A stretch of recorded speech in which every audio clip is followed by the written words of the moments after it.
Howdy, my name is Claudio. Welcome back to the channel. You know what I'm saying? If you ain't checking out my past video, make sure you're checking out my past videos and leave a like, comment, subscribe. If you enjoy this day, the Claudio today. And today, we got a video from Everything Always. Breaking. Sony officially confirmed rebooting Spider-Man live action. But what does this mean, though? Are they going to redo Craven?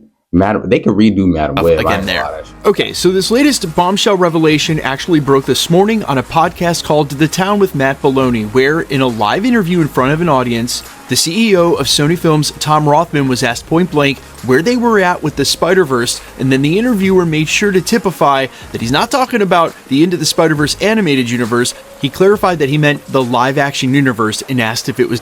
What I do want to know, though, in this live action universe that he's making, is Miles Morales gonna pop up? Because remember, Sony said they don't want Marvel touching on Miles Morales until they done with his universe thing, you know, with his I'm guessing they talk about his animated universe that they making, you know what I mean? But what if they actually meant until we put him in the our new Spider-Verse, you know what I'm saying? Because I'm okay with that. But I also want to know as well, is there going to be more than one Spider-Man in this Spider-Verse? Or is it just going to be Tom Holland Spider-Man? Is Andrew Garfield coming back? Is Tobey Maguire coming back? Is Nicolas Cage going to come back as Spider-Noir? You know what I'm saying? Like, I want to know how many Spider-Man is going to be in this, bro. Because they got a chance to really do something real crazy right now, bro. To really break box office numbers every single time they drop something. Y'all might as well use Spider-Man's IP to his full power. Said no. He then asked, are you going to go back to those at some point? He said yes. Then they asked if it would be a fresh reboot, to which he confirmed yes, and if it would be new people, meaning new characters, new cast, he said yes as well. So there is no need for any more speculation about what's going to happen and with those characters and what Sony's going to do with the mostly rogues gallery for Spider-Man, although of course they have a lot of ancillary spider heroes as well that they could use as the main protagonist in their live-action Spider-Verse. And that is where we pick up with the mistakes of the very first Sony universe and why it failed. My bad, bro. I thought this is Bruce Willis. Not even gonna lie. You can't have a Spider-Verse universe as a whole and not have a Spider-Man in it. That's literally 101, and I am so surprised that Sony thought that there was somehow some way that they could make that happen, and again, not have a Peter Parker or a Miles Morales or a Spider-Gwen. Maybe if they had... I'm not even gonna lie, bro. When I watched the movie Sony put out for, you know, Morbius and all that, I didn't even realize Spider-Man was supposed to be a part of that story, you know what I'm saying? The only one I knew about was Craven, and that's because the Spider-Man video games, you know what I'm saying? But I didn't know he was supposed to be in there with Morbius and all that stuff too. Was he supposed to be a part of Madam Web as well? Or was Madam Web supposed to like show that? Because you remember they went to that island, and you know what we was talking about when it came to Spider-Man Brand New Day, like the first few leaks and stuff, they were talking about how Spider Island, spider totems and all that stuff, and some girl from the island is gonna come, she got spider, you know. So what if Madam Web was supposed to be like the origin story of where the spiders that, you know, the spider that bit Peter, like where it came from, like where the whole thing originated from, you know, his powers and stuff? What if Madam Web was supposed to be that? Was it?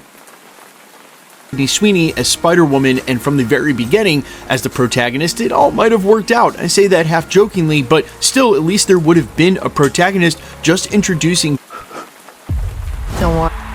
villains one after another, even though Venom worked as an anti-hero because of the popularity of the IP of the character and the talent and popularity of Tom Hardy, it still saw declining box office numbers, movie on movie going through the franchise. And so at some rate, Sony has to look at that. No, if they are going to reboot that live action universe, then it absolutely needs to have a Spider hero. And as we approach the end of the multiverse saga, that's what I'm saying. Like, bro, they have a chance to use all the Spider-Man that they have, bro. Tobey Maguire, Andrew Garfield, Tom Holland, Nicolas Cage, now that he's a Spider-Man. Even the girls from Madam Web, bro. Are they gonna be considered Spider-Women? You know what I'm saying? Of some sort. They could, bro. They have, bro. Spider-Verse. The Spider-Verse can literally be the best thing we've ever seen. Like film wise and all that, bro. When it comes to TV, movies, and all that, it can be the best thing ever, bro. Sony has a chance to make some of the best groups of movies and TV shows the world has ever seen, bro. I'm saying that right now. Everybody loves Spider-Man, bro. Even the older people, even the OGs, they know who Spider-Man is. You know what I'm saying? Everybody gonna be tuned in. And then if y'all actually give us a good Madam Web, you know what I'm saying, for the ladies, that's really gonna draw, you know, the female crowd in too. You know, so don't drop the ball. And incidentally, the end of the Into the Spider-Verse trilogy, you would imagine that focusing on a multiverse, a Spider-Verse, multiple characters connecting across timelines, that sort of whole idea and trope is going to come to a close here in the next couple of years. And I mean that to specifically say, if Tom Holland is clearly in the 616, and at least for 2 more movies after that, because I can't see him not closing out another trilogy, they need to go ahead, choose a spider hero, and go with that from the beginning, right off the bat, before they start introducing solo movies like another Morbius and doing another Craven, because those movies went absolutely nowhere. And in context, I'm not sure a Peter Parker or a protagonist would have saved them, but at least we would have understood an overall narrative storyline that could have brought the movies together. Well, when you think about it, bro, if Tom Holland is the one to bring in the Miles Morales character, bro, he is at a point in time where he's now going to, you know, he might end up having a girlfriend whose father is a cop. You know, he might end up having that whole little story. You know what I'm saying? Or not even that. He might just run into Miles Morales' dad, because you know Miles Morales' dad supposedly supposed to be a cop. You know what I'm saying? At least that's what I got from the video games and the Miles Morales movie. You know what I'm saying? The animated ones. So he is in this moment where he's going to start, you know, I don't want to say be a vigilante, but, you know, he's going to be moving with the cops. You know what I'm saying? He could be listening to the radio and all that. So he's going to be having a lot more confrontations, or I should say a lot more conversations with policemen in the next few movies. At least that's how I feel. Bigger meaning, which the Sonyverse certainly didn't have, at the very least, the sort of conductivity that you'd hope for from a cinematic comic universe. The bar has pretty much been raised now by Marvel and DC. There's no going back from that. And if Sony wants to play ball, again, they're going to have to take that approach. You can't have a Spider-Man universe without Spider-Man, Spider-Woman, Spider-Girl, Spider-anything. You still need a Spider-Hero to hold it all together. I heard my mom yell out. Together. Which brings me to my next point. If Sony does not choose to use Miles Morales in their own live-action Spider-Verse because they're not contractually able to do so because of their agreement with Marvel Studios, that's on them, but what a missed opportunity that would be. It seems like the perfect answer to have Miles Morales and Peter Parker going at the same time in live-action movies, but separated by the fact that they're in different timelines, they're in different universes, which gives Sony the ability to really double use characters that might show up in the MCU, and what I think might be at the crux of why they're more open to sharing characters with Marvel Studios, because they know they're about to start doing their own thing again. But that brings me to my last point, and I think the point that needs to be made. Do we need another solo Morbius film?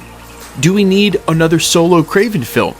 In fact, bro, I think we do need another Morbius film, bro. I'm not gonna lie, bro. I feel like the first Morbius movie was a tease, bro, because Morbius powers was low-key hard, bro. I ain't gonna lie. I don't know about y'all, but I love seeing his powers at work. You know what I mean? So I would love to see how much better he's gotten with his powers. You know what I'm saying? And then old girl come back to life at the end of the movie. I want to see where that goes. You know what I'm saying? I want to see where that goes. They should make another Morbius movie, but if they make a Morbius movie, they might get a new actor, so they might end up doing the whole thing over, which I don't want them to do. I think isn't Jared Leto, something like that. I think he was a perfect actor for Morbius. We ever need a solo Madam Web film? And I feel like the answer to at least one of those questions is no, and maybe all three. My point being, though, is what I said in the prologue about why this was never an option for them not to reboot this live-action universe. Sony may be an enormous company with a ton of different divisions, like electronics, but Sony's film studio is actually pretty small compared to a lot of other huge movie studios that they compete with, and their most valuable, most lucrative. Sony is pretty small, you know what I'm saying? When it comes to the movie side, like for superheroes and stuff. That's why I was saying they should be doing video games, bro. But this Spider-Verse stuff sounds real good, but I still do think they should be doing video games for Marvel, bro. Like this Wolverine game that's about to come out, bro. I think, you know what I think? I think Sony's gonna drop this Wolverine game, see how people really F with, a game outside of Spider-Man, because that's the games they've been dropping, Spider-Man games. Everybody loves Spider-Man, but I think Wolverine is their first hero. They like, we're gonna see how well another hero game does, and if people like it, we'll start doing other heroes. Maybe this is a test run for them. You know what I'm saying? The Wolverine game. IP by a mile and a half. It's not even actually close.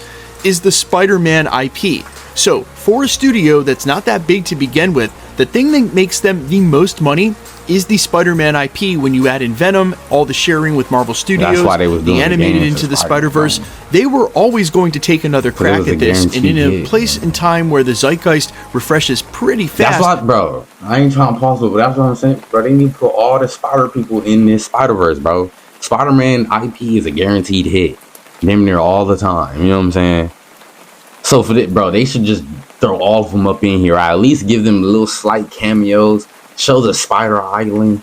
You know what I'm saying? I want to see all that in the Spider-Verse, bro. Another year or two will go by, and maybe people will forget how bad Craven was, how bad Morbius was, how bad Madam Web was, and maybe that we might want those movies again. My point is that we didn't really want them in the first place. More is not always better, especially when it comes to IP cash grabs in sort of the top corporate sphere. Yes, I just said Sony was a small studio, but only compared to the bigger studios they're up against. They're a lot bigger than a lot of indie houses, etc. That being said, they will never stop trying to rinse and repeat on the Spider-Man franchise IP because it's going to always be the biggest source of money makers for them. Even with the losses that they took off Madam Web and Craven and Morbius, they're more than making it back off of Tom Holland's sharing agreement with Marvel Studios, and they're definitely more than making it back off the merchandising, which I remind you guys quite often, the merchandising side of these films and the IP is much larger than the box office takes will ever be, and so you could break even on the box office, say it's in service of, it's basically a huge expensive commercial, Sony, bro, I'm selling a lot more comics, a lot more toys, a lot more backpacks, etc. So the formula here for Sony having any success with their own Spider-Verse is, number one, they've got to have a spider hero. They should probably do that as the first film before they introduce any of the villains. That's number one. Number two, they should not try to keep up with Marvel Studios' output, or for that matter, maybe even DC. Less is definitely more now in a world where there are so many superhero franchises, and Marvel Studios' machine shows no slowing down at all. You'll be putting out one of these Spider-Man Tom Holland movies every 5 years. If you only put out 2 or 3 other movies, one every other year, in your own live-action Spider-Verse, that would be more than enough to keep the fandom and to be making the kind of money you want off those franchises. And there will always be that push from those at the top of the corporate structure and shareholders. Great case in point, Bob Chapek, when he wanted to absolutely dilute the Marvel brand by putting out 4 Marvel TV shows at Disney Plus of no value just because he thought it would make more money. That was to the detriment of the brand. But with shareholders, they want to see dollar signs. That's why you have Bob Iger, the current CEO, and the new future CEO will do the same thing, jumping up. Sony, Marvel, hire me, bro. Y'all want to make some money? I got the ideas, bro. I'm telling you, my ideas will not flop. I'm telling you. Bro, leave it in the comments right now, bro. Y'all tell me if any of my ideas was trash, bro. Be real with me, bro. Be real with me, I'll be real with you. You feel me? Don't be too shy, bro. I'm gonna change my little comment. I'm gonna let y'all comment what y'all comment. You feel me? Just don't get too crazy in that motherfucker. I think Sony should really focus on the game side. You know what I'm saying? Spider-Verse too. I'm liking it. You know, I'm liking the ideas. I think they should focus on the Spider-Verse as well. But when it comes to Marvel superhero stuff, bro, the video game side, they can do really good, bro. And I don't know why they not, bro. Y'all sell PlayStations and all, bro. Y'all can make so many different variations of the PS5 with a Wolverine. You know what I mean? Like just stuff like that, bro. Y'all could do a lot. Y'all could do a lot, bro. And there's so many characters and stuff like that. Y'all, like I said, y'all can even give us a storyline that's still connected to the movies in Marvel through the game if y'all want to. You know what I'm saying? Like I feel like they should make an X-Men game. You know what I'm saying? Like they already starting with Wolverine, so maybe they already kind of going down that road. But I think they should make a pure X-Men game. You know what I'm saying? You know how DC, they had like this thing called DC Universe Online. I don't know if y'all ever played it, but bro, if y'all haven't, y'all should go play it. They should make something like that for Marvel. You know what I mean? Like, bro, Sony can do so much when it comes to the games. But I know they probably got a lot on their plate. You know what I mean? That's what I'm saying. Bring me up. You know what I'm saying? take some of that off on earnings calls and trying to tell everybody what's coming and what's going to make them money. So to hear Tom Rothman say, look, we're going back to the live action universe. Yeah, of course you are. That's not a shocker. Did you learn your lesson? Do you know how many films to put out? What is your strategy? Who is your Spider hero? What movies are you making? All of those things are going to matter. They're going to matter a lot. And Sony has no room for error here. Their misses have been so bad in the last 4 or 5 years that if they come out of the gate with another Craven movie or even a Venom reboot and it does less than, say, what the previous Venom one did, which it probably would, man, there's no coming back from that. There's no wiggle room. That's what I'm saying. They might keep any of the sort of benefit of the doubt or any ingratiation to the fan base that's going to keep them afloat if they should make a misstep right out of the gate. So hopefully, again, Sony has looked at the track record. They watched the play tape. They saw where it went wrong. They're making adjustments. They're going to come out and do this thing right. I can't wait to see what the beginning of their slate. Bro, the Spider-Verse is going to be fire, bro. I'm glad they confirmed it. You know what I'm saying? And I believe everything always. You know what I'm saying? So I'm glad they confirmed it. You know what I'm saying? Now it's really just what characters are they going to keep? What movies are they going to keep? You know what I'm saying? And what Spider-Man is going to be the main Spider-Man in this Spider-Verse.